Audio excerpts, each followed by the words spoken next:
आमच्या दुसऱ्या ब्लॉगमध्ये। आज सकाळपासूनच मला तिखट आणि झणझणीत खायची खूप क्रेविंग होत होती।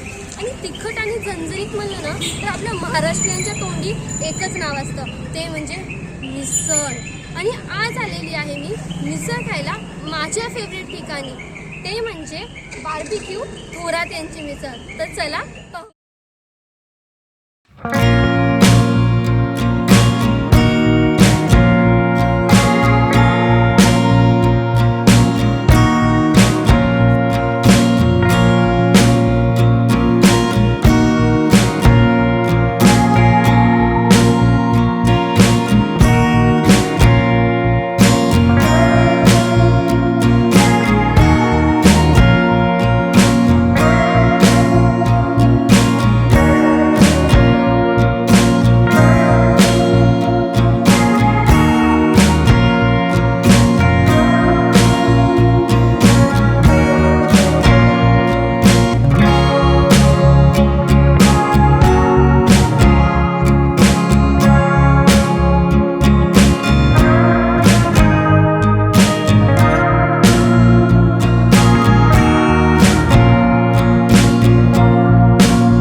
मित्रांनो, आता आपण ट्राय करत आहे कोल्हापूरची झणझणीत मिसळ।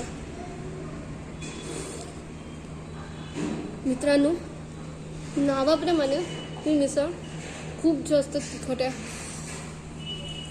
आणि खूप जास्त टेस्टी पण आहे। आता आपण ट्राय करत आहे नाशिकचा रस्सा। आणि नाशिक म्हटलं की सगळ्यात फेमस असतात तिथले पोहे। आणि आपण टाकत आहे या मिसळमध्ये जो नाशिकचा रस्सा आहे तो खूप भरपूर टाकावा लागतो, कारण की पोहे जो आहे तो रस्सा सगळा सोक करून घेतात।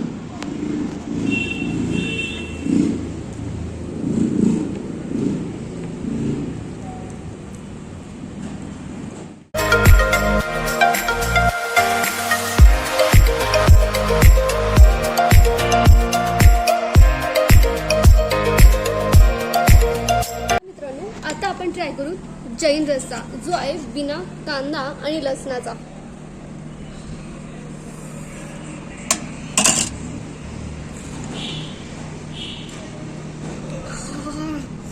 बिना कांदा लसणाचा रस्सा, आणि तो पण इतका झणझणीत आणि इतका टेस्टी, बापरे, खूप मस्त। तर मित्रांनो, तुम्हाला जर माझा हा व्हिडिओ आवडला असेल तर प्लीज व्हिडिओला लाईक करा, चॅनलला सबस्क्राईब करा व तुमच्या प्रतिक्रिया नक्कीच कमेंटमध्ये कळवा। थँक्यू।